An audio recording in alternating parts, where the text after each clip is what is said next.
so now I'm going to start with some second color. And if I would have been a little bit ornate, I could have stayed with one, but this is just going to take a little bit more to get it moving here. I'm still to the point of just tacky, so you're really not going to want to put any pressure on it or anything like that. You're loading up the same way. And now I'm just going to freestyle. I'm going to kind of eyeball it a little bit and think about, you know, a line here, a line there. We have air here. But you're going to use kind of like what you've got already as a guide for your second color. And I'm going to build off it. We have air, air, air, and some air around this object. We've left enough room to add a second color. And we'll go from there. We're still going to use the same techniques, loading up paletting and everything. And of course, again, being left-handed, I'm starting from my right.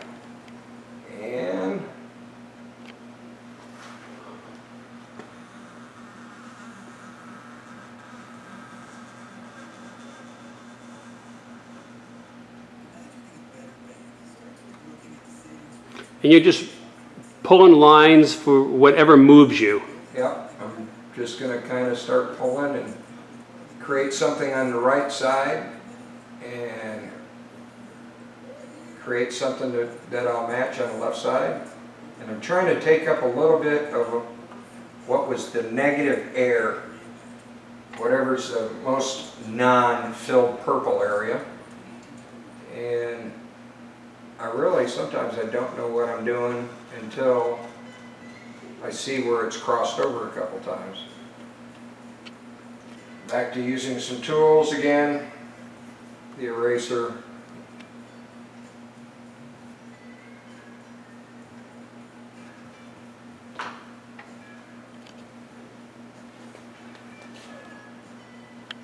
When you're drawing on your paper, your first initial design, don't be scared of the eraser, of trying it a couple different ways. Don't be scared to use circle templates, French curves, the outside of the roll of the tape, anything like that, to start getting shapes and movements. Some, you want to try to, as when you begin, you're probably not going to get away with pulling as tight as stuff. So kind of limit yourself to how far you create something, how tight it is, because tightness is a little harder to pull. But once you get the hang of the control of your brush, then you realize how much you can get away with. And don't be scared to use a different kind of brush if you need to for smaller stuff. Don't think you can do everything with the one brush.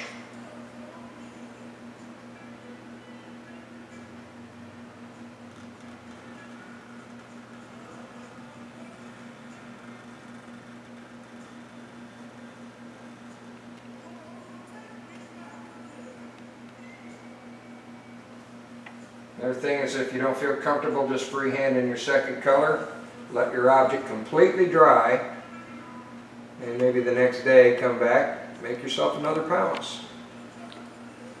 And if it's completely dry, you might be able, if you do something freehand and you start doing a little something you don't like it, you could probably just wipe it off, especially if you're using one shot. Well, to a point, if you get it too wet, your wipe-off rag too wet, you will damage or start to soften up your old stripe, the one you did the day before. So you could work, like you said, a second pounce pattern. You could work a second pounce pattern, or you could just draw with Stapello what you want to create on the second one. Oh, there you go. If you don't like it, Windex it off, draw it out again. Okay, put myself in a little closer there. Yeah, it's easier to add on than it is to take off. So kind of when you get to that second color, you kind of want to be pretty close to where you want to be, because to try to wipe it and fix it after your second color's on would not be fun. You never know what you will damage on the other one. Now when we're doing the show bikes and stuff like that, and we're doing multiple leaf layers and everything, I usually work, I will do part of it and then I'll do a passive intercoat clear. just to protect what I've got. Underneath. So when I do my next steps and everything, and I do need to remove it, I haven't damaged the bottom, and the clear is protecting it. So, and then plus you know, with intercoats, clears and stuff like that, most great paint jobs are done in multiple layers. You've done this effect, that effect, and this effect, and you're protecting each effect so you don't damage. And most high-end paints are telling you that you should protect an intercoat clear before you go to your next stage. Because it'd be a drag to use the eraser and you just moved 8 hours worth of work in 3 layers. Yeah.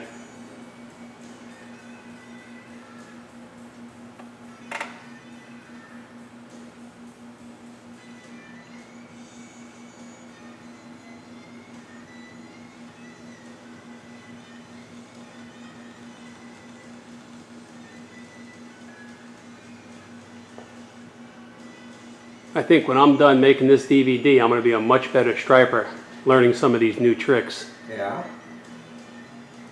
Well, maybe my stripes won't be so great, but the creativity will be there. Or an idea that will come to your head because you just saw something different. Looked at it in a different way. And I've seen guys that I watched them paint, and I would have never thought of putting a line or pulling it that way to achieve that kind of design or that effect.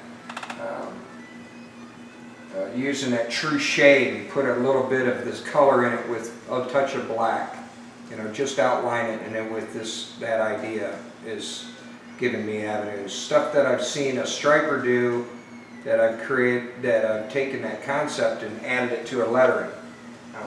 Vice versa, something I've seen in lettering, a shape or something they do for a highlight, and then adding it to a stripe.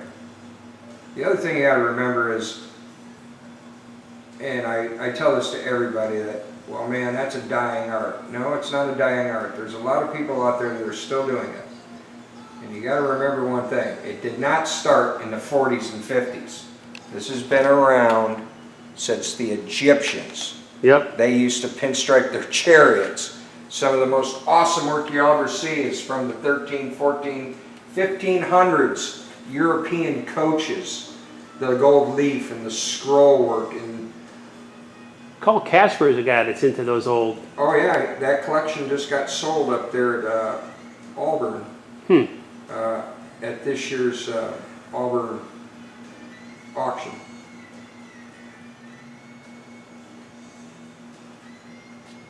He had a phenomenal coach collection.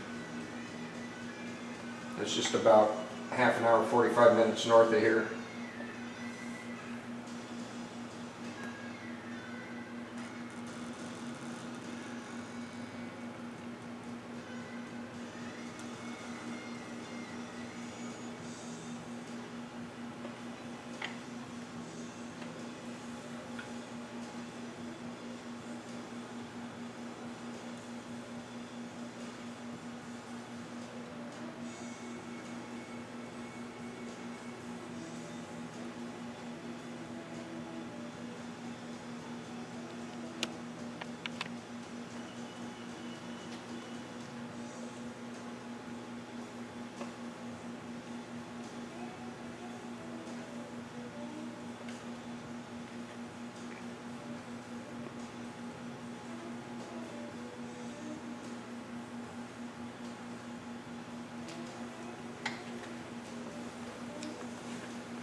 Sometimes it's putting that second color is a little bit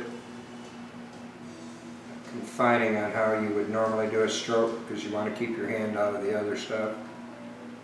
You might have to do it in a little bit of touch up instead of one pull.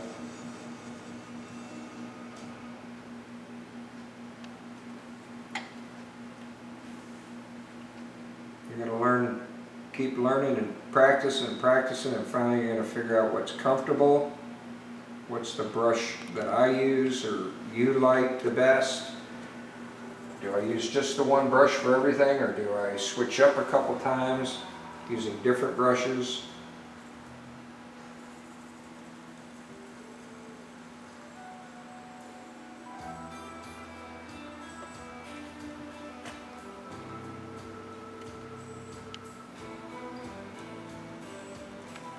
It's like baking a cake. There's different ways to do it. They don't all taste the same. They don't all look the same. Grandma's recipe is different than your auntie's. Trial and error. My grandmother had a deli, so all her stuff was good. Oh, I bet. Yeah. I've had to cut down on the sweets. The gut were getting a little too big. Yeah, that's why I wear suspenders. My belly keeps pushing my pants down. Yeah.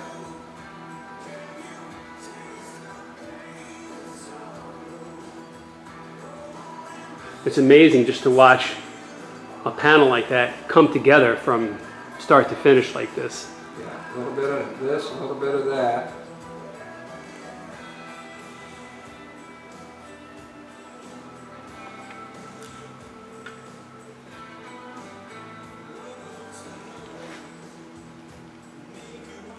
I get so engrossed in watching, I forget to move the camera to where you're working.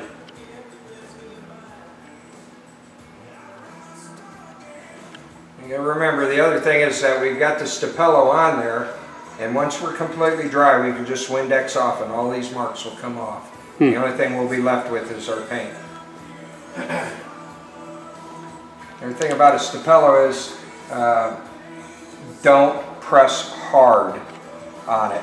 Right. The harder you press, the more chance you're going to leave a mark into the paint, the base paint. So just lightly use your Stapello.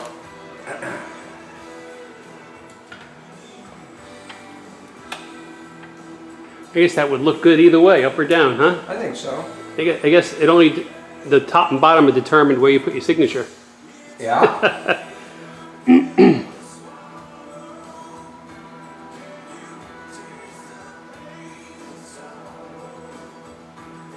So if you didn't have somebody like me sitting here slowing you down, filming you, like how long would it take you to do that panel, or how many could you bang out in a day? Oh, in a day, Like an 8-hour day, let's in an say. 8-hour day, I probably could do, And you've been doing this for a long time with a practiced hand. So yeah, I'm sure that would be a lot more than like what I could do. probably 20 maybe. Wow. What I would do is I'd be lucky to get 2 done in a day, I think.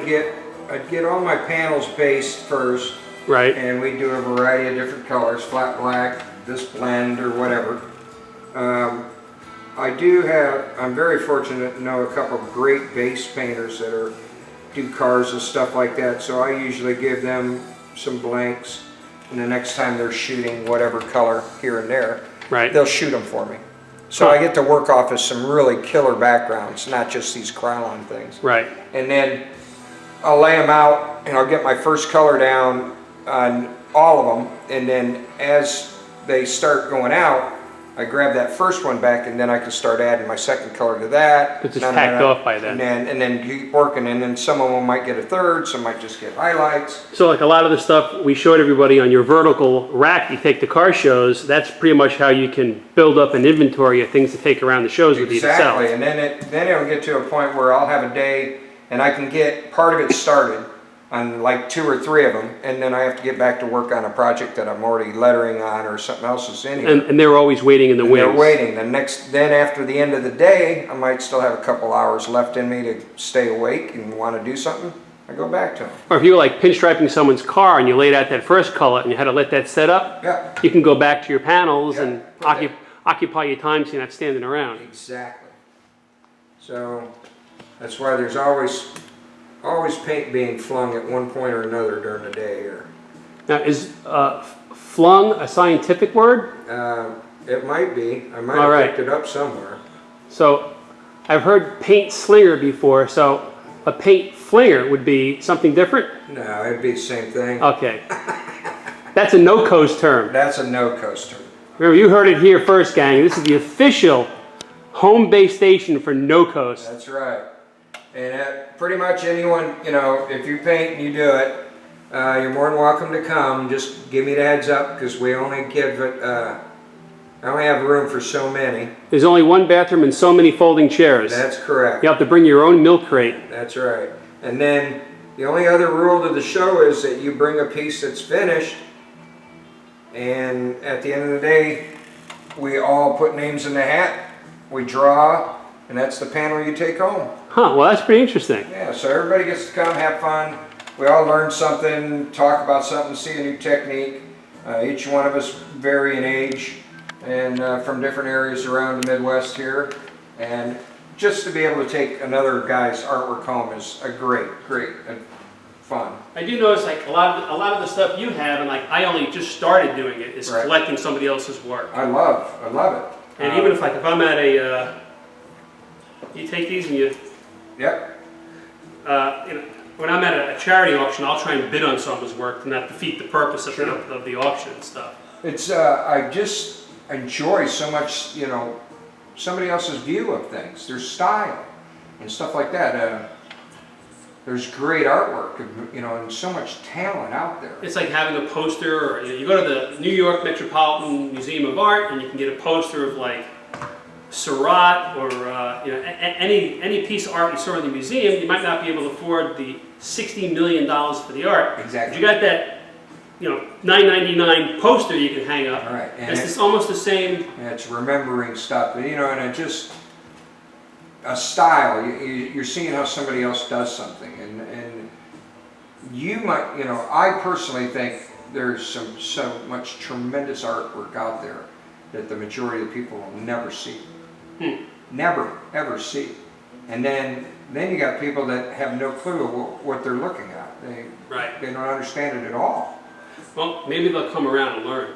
It'd be nice, everybody thinks, well, oh my God, it's so hard to do, and so everything's hard to do if you've never tried.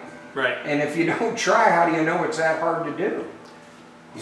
Have you got this piece? I guess it's done. Well, yeah, we're good for now. I mean, I probably would add a little bit more to it. I'm still seeing a little bit of dead air right there. But let me walk around here. Well, I'll zoom in on that. Yeah, so we can show what you've got. Yeah, I'm off center here, but I still think we need something here.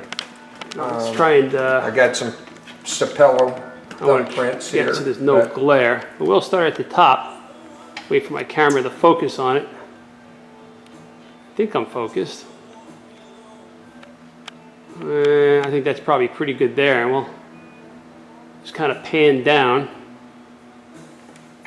Everybody can see what you did. All right. And you saw the pounce pattern at home, gang, and you know how we got there, and the rest of it was kind of freehandy. Right. And that's that. Yep. Now she's dirty, but since it's all dry, you just Windex it, and all these little marks will come off. See? All right, so you saw what Scal did and how he got there, and something new to me. I mean, I've done pounce patterns to get flame jobs from like one side of a gas tank or a fender on a car, the same as the other side, or within like a 1/16 of an inch. Must be a pinstriper alert. There's a loose pinstriper out there, and he's pinstriping cars he's not supposed to. So, like I said, it's new to me. So I learned something new, and every time I interview one of these guys, bang, I'm learning something new, and I'm very excited to try these new techniques and tricks out. So that's what we got on the very tiny easel. And I guess what we'll do now is we'll sit down with Scal and we'll do the 20 questions that everybody asked me on Facebook and Instagram and everything. And like I always say, the 20 questions, and you're going to get different answers to each one of them. Maybe the same answer or kind of the same, but with a twist to it. So we'll get to that, and that'll be that. So let's sit down. We'll get 20 questions.